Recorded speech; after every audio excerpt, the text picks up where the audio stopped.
Welcome back to the Rouges. Yanks. We talk everything Canada soccer and U.S. soccer. Today we're going to be continuing part 3 of the Big 100 Sub Special. Once again, thank you guys very much. And we're going to be talking about the major transfers, and this should be the last part of the 3-part video that I didn't anticipate. I didn't anticipate to be 3 parts, but here we are. So this should be the final part of the trade windows, the most important American and Canadian trades that have gone down. From the 2021 to 2022, I can't speak today either. The 2022 off season period was during last season. So yeah, there's like 7 left. I'm really am gonna get through all 7. You know, whether this video goes over 20 minutes or not. Because if not, I've been averaging. I think I got through 6 last video. So if I have to make it to 22 or 23 minutes, so be it. I just want to get through all of this, all these final 7 players. And to the likes of the many Canadian soccer fans, this video is mainly going to have it has a lot more Canadian-based players rather than American-based players that I've been covering for the past 2 videos. You know, there's been a Canadian that popped up here and there, but today's video is going to be predominantly Canadian-based, starting with our first player that we're going to talk about soon. But yeah, I will get through this, and yeah, this is actually gonna be should be the final closure of the video. So without further ado, enough of me rambling, so I can actually fit all these players in. And keep in mind, I've still got to record 2 other videos later on the day, because that final reminder at 7:30, the U.S. plays Honduras in Minnesota. And then at 9 o'clock Eastern Time, Canada plays El Salvador in San Salvador. So I've got 2 videos, and you're going to be getting 2 game recaps from me later on tonight. So that's another reason I just wanted to get this done. That way it's not a broken kind of segment. So yeah, without further ado, so I can get this, make sure I get all these players in, let's get into this. So first player we got from LAFC.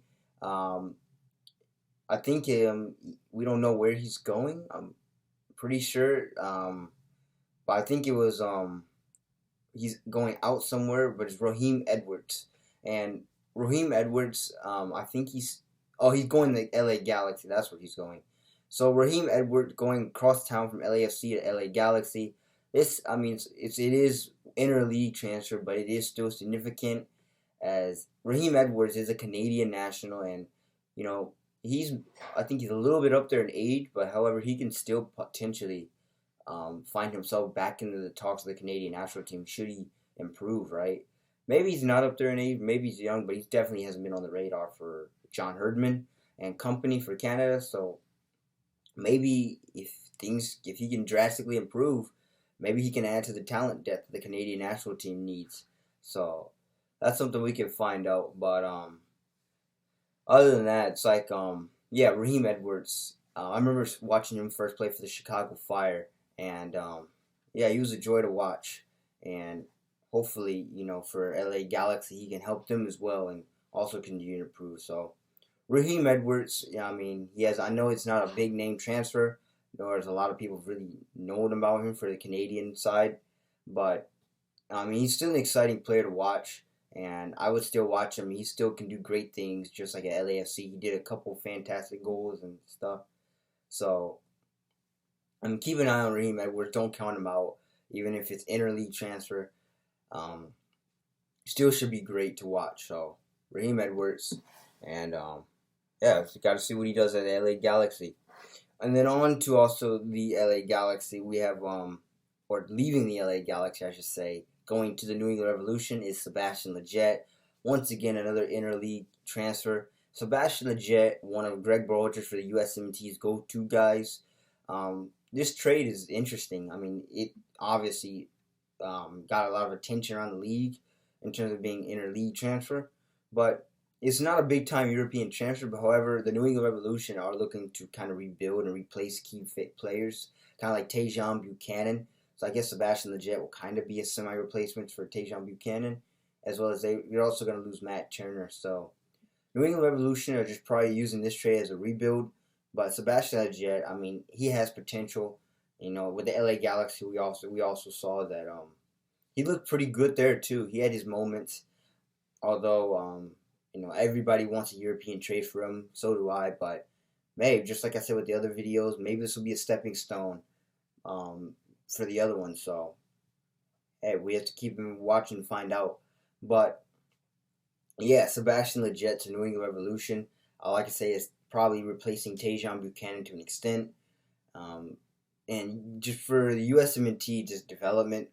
I just really want to see him just continue to prove, especially if he's going to be Greg Bolger's go-to guys.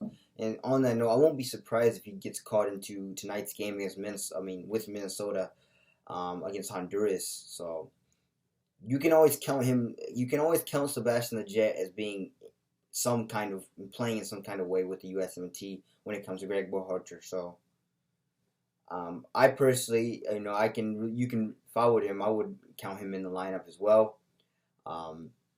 So yeah, just going to New England Revolution, it's going to be interesting to see how he picks up the pieces, kind of Taehyung Buchanan, as well as a couple other players that have maybe transferred out. So New England Revolution, especially getting ready for Champions League, CONCACAF Champions League, this is going to be an interesting rebuild for them to see how they use Sebastian Lletget. And in terms of just for the USMNT, I really just want to see him improve, and just because once he's improved, not only does it make himself better, but it also makes the team better. As I've said. So Sebastian Lletget, we just got to see how he does and how he plays for the New England Revolution after making the switch from the LA Galaxy. So all eyes on Sebastian Lletget and for the USMNT. So the next player is Canadian. Going back to the Canadian side of things, Alistair Johnson. And, he's traded from Nashville. I believe he got picked up with, I forgot the team. I don't know why. But he's traded to Nashville. Hold on, guys. I got to look this up. Sorry. Alistair Johnson. I think he is in Montreal? I think it is, but I got to verify this, guys. I'm pretty sure it's Montreal, but it's not. I'm not sure. Alistair Johnson. Let's see. Yeah, it looks like he is making the move to Montreal, and yeah, it's just going back to Canada for him, and yeah, big move for him. He's going back. He's going back to Canadian soil, and this is going to be huge for him because once again another interleague transfer. He's just going back to CF Montreal, of course, my rival, TFC's rival. But hey, maybe he can. Like I said with the other trades, interleague trades. I can't talk today either, as you can tell. I'm very tired, but I'm trying my best. Alistair Johnson. I mean, maybe this can be a stepping stone for him. Maybe he could use Montreal as a big name trade to Europe, just like some of the other key Canadian players. So that's something we just gotta keep an eye out for, and who knows? Maybe it'll turn into something bigger.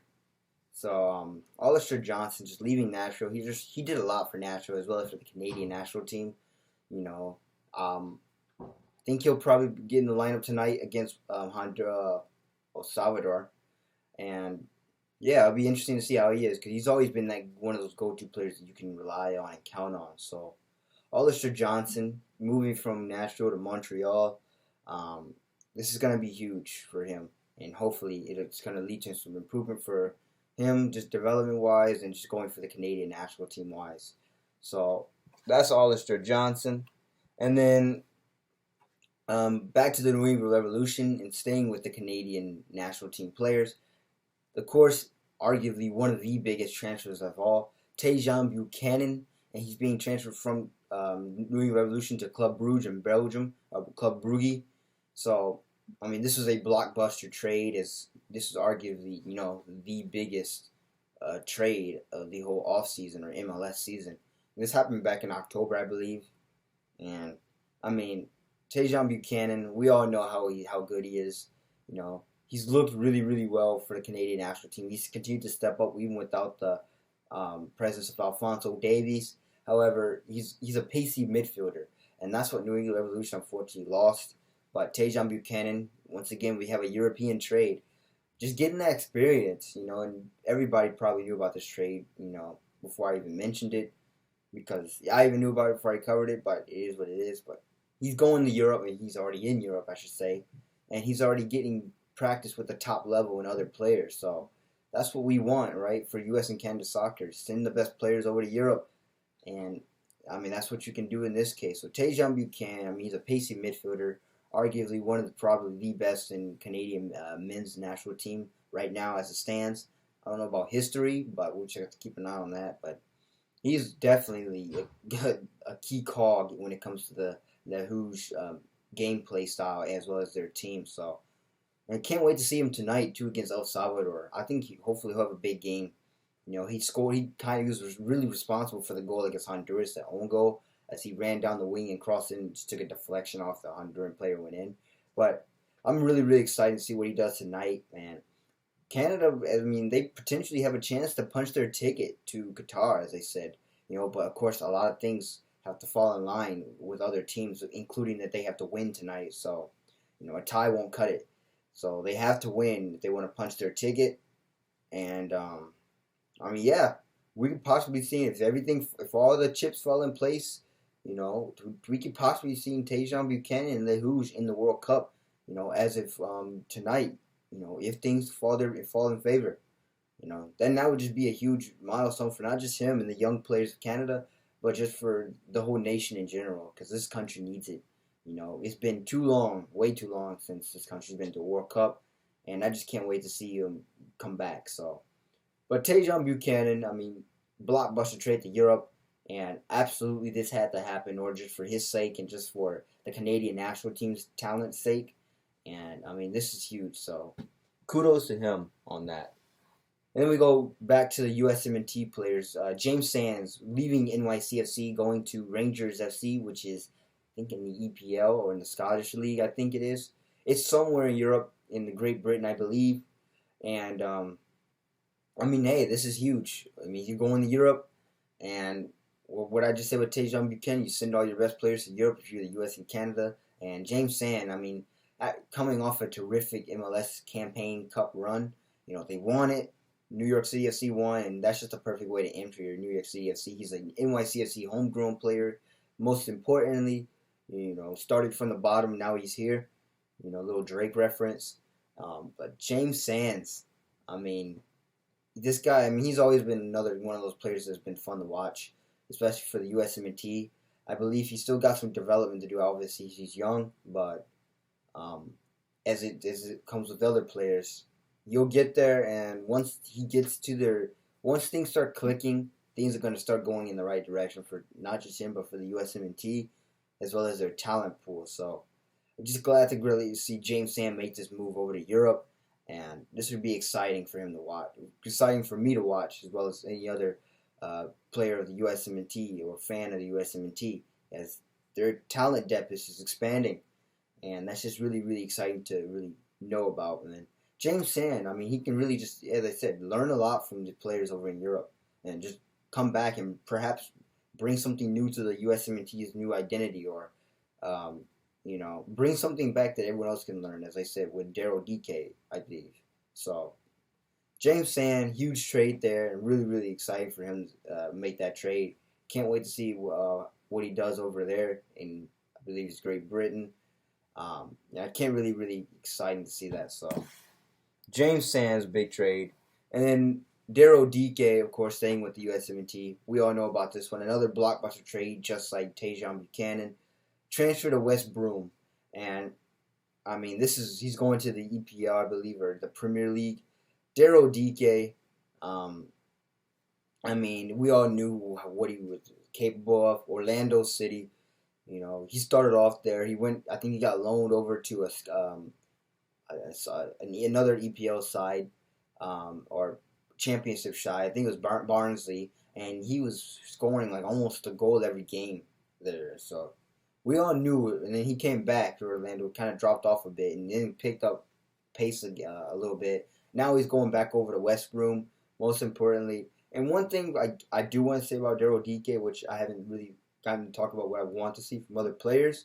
But Daryl, whenever he played with the USMNT, he looked okay, but he really lacked that he really lacked that composure kind of aspect when it came to finishing. Like he could find the right spots. He was very pacey, but when it came to just finishing one-on-one chances, for instance, or just taking the correct shot, his composure really lacked there, and that really just became his Achilles heel, and as well as for the USMNT. So that's why, unfortunately, he did not, I think, get selected for many of the World Cup qualifiers. From Greg Bolger, because I think Greg Bolger saw that he just lacks that composure and just how to play under control, right? And once Daryl Dike plays under control, I think things can quickly start lining up for him as well as USMNT's talent, and they can also add to the striker problem that the USMNT have too for the Yanks. So Daryl Dike going to West Brom from Orlando City, this is really really great. And I remember when he came out of the draft, the MLS Super Draft, and there was not really a lot of hype around him, but all of a sudden he just exploded.